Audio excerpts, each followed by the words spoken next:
ముందుగా 1/2 kg mutton తీసుకోవాలి. బాగా సాల్ట్ వేసుకొని వాష్ చేసుకోవాలి. తర్వాత 50 grams కాజు, 50 grams బాదం, అలాగే 50 grams పిస్తా పప్పు. దాన్ని మిక్స్ చేయడానికి కొద్దిగా పెరుగు తీసుకోవాలి. తర్వాత అల్లం వెల్లుల్లి పేస్ట్, 2 ఈ సైజ్ ఆనియన్స్, పుదీనా, అలాగే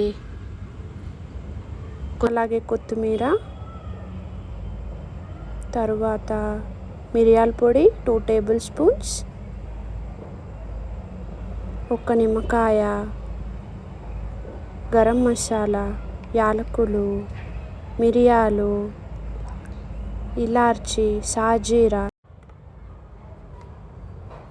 తగినంత పసుపు, తగినంత ఉప్పు, 3 tablespoons నెయ్యి. ఇప్పుడు కుక్కర్ పెట్టుకొని అందులోకి నెయ్యి వేసుకోవాలి. 3 tablespoons నెయ్యి పడుతుంది. మనం ఇది మొత్తం నెయ్యితోనే చేస్తాం కాబట్టి నూనె వేయరాదు.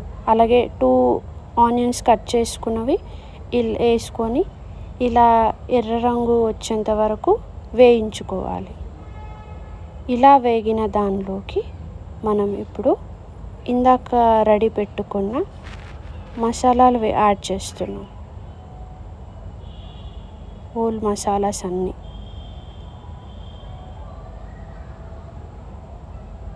కొంచెం ఇలా ఎర్రబడాక ఇప్పుడు మనం ఇందులోకి కొంచెం కొత్తిమీర, అలాగే పుదీనా వేసుకొని బాగా మిక్స్ చేసుకోవాలి. ఇలా మిక్స్ చేసిన దానిలోకి ముందుగా మనం వాష్ చేసి పెట్టుకున్న మటన్ని ఇందులోకి యాడ్ చేసుకుంటాం. బాగా ఈ మసాలా ముక్కలకి పట్టే విధంగా మిక్స్ చేసుకోవాలి.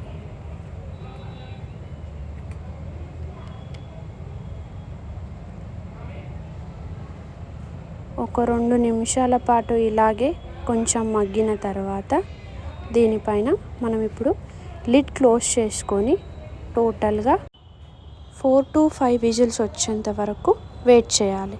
అలాగే ఒక సైడ్ నుంచి మనం ముందుగా తీసి పెట్టుకున్న బాదం, కాజు, పిస్తా, అలాగే పెరుగు వేసి బాగా గ్రైండ్ చేసుకోవాలి. గ్రైండ్ చేసిన తర్వాత కన్సిస్టెన్సీ ఇలా చూపించిన విధంగా రావాలి. ఇప్పుడు మనం కుక్కర్ ఓపెన్ చేసి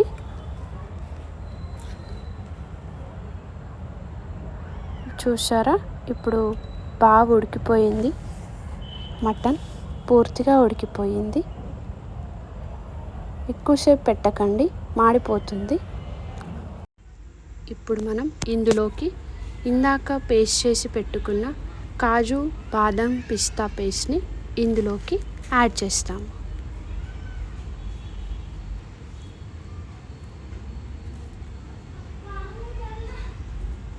కొన్ని వాటర్ యాడ్ చేసి కలపండి. కన్సిస్టెన్సీ అప్పుడు ఇలా వస్తుంది.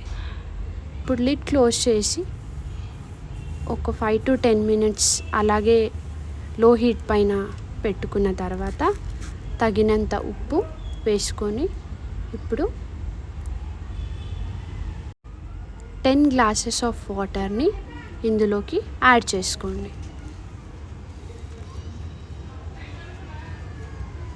ఇలా యాడ్ చేసుకున్న తర్వాత బాగా మిక్స్ చేసుకోండి.